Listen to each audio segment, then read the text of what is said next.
When we speak of Viksit Bharat, we envision a nation that is inclusive, prosperous and equitable. But such a vision can never be possible without women at the forefront. They are not just the participants in the development, they are the leaders, they are the innovators, they are the decision makers. In Jharkhand, we see this every day.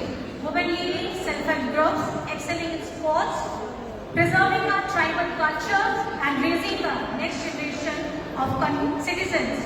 The theme before us, the women, the word woman, it is so powerful and it is not rhetorical. It is an operational imperative that requires this session requires the policy clarity, calibrated public investment, institutional reforms and sustained political will. Today, with constitutional safeguards, expanding education and the greater awareness, we see women are breaking barriers in technology, governance, sports, business. Yet, despite progress, we must admit that women still continue to face the structural barriers.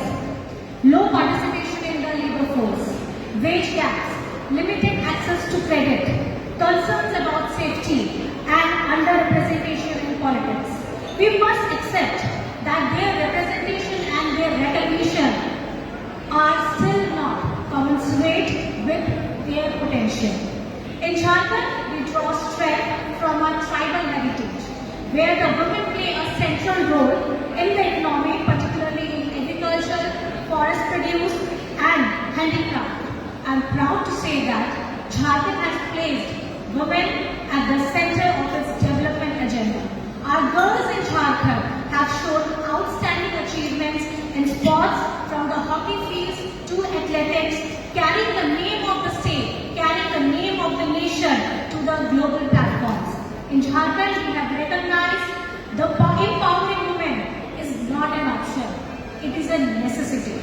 The state government has taken a bold step to ensure women are not left at the margin, but they are placed at the center of the development.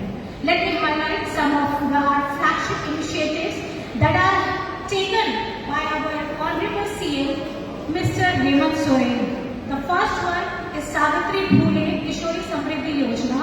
It is covering nearly the 8 lakh girls. This scheme ensures financial assistance up to the rupees 40,000 to each girl, so that she can continue her study till the age of 18. It is designed to stop school dropouts and prevent child marriages. Second, Mukhyamantri Mahiya Samman Yojana.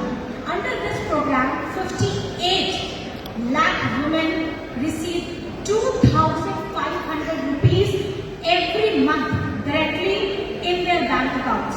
And this is much more than the financial support. It is about giving strength to women to take care the decision for herself and her family. It gives a sense of dignity and a self-confidence. Third, Jharkhand State Livelihood Promotion Society.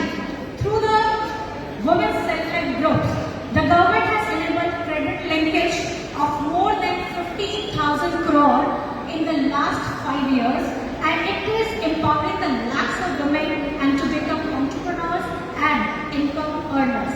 Fourth, paid childcare leave. In Jharkhand, we have introduced the 2 years paid childcare leave for women employees, and it promotes gender equality by recognizing women's disproportionate role in childcare. Fifth, budgetary priority. The Women and the Child Development Department commands 20% of the total state budget allocation, and it is not counting indirect support through the education, health and the tribal welfare. These measures reflect a vision where the women are not the passive recipient of the welfare, but the active driver of the development. I have mentioned a figure of the 20% budgetary allocation. I want to mention that if our policy makers are truly serious about empowering half of our population, then they must not just announce the schemes in lakhs and crores. They must compare allocation in percentage women's welfare is a priority or just a slogan. And let me be very frank, development needs funds, and the development cannot be merely through the seminars and the conferences. It needs complete and the concrete budgetary allocation. I must, with due respect, draw the attention to the union government's record. The Ministry of the Women and the Child Development has allocated around the 26,000 crore. At a first glance, it seems impressive, but let me ask you a complex question. Is it enough? Women, when you compare these allocations to the total unit budget size of 47 lakh crores, the share of women and the children is less than the 1% of the total expenditure. And when you look closely, most of the money goes to the routine schemes like the ICDS and the Poshan 2.0 schemes that are necessary. Yes, but far from sufficient. Challenging change in India when it comes to the budgetary priorities, women are still at the margins. Ma'am, with due respect, I just want I know there are other people also. Yes, ma'am. Thank you so much, ma'am. Just because I just want to end in 2 minutes, ma'am. And if we truly want the women-led development for the Viksit Bharat, the central government must substantially increase allocations to the Ministry of Women and the Child Development from the less than the 1% of the total expenditure to at least 3 to the 4% within the next 2 to 3 years. And this is from the my side, ma'am.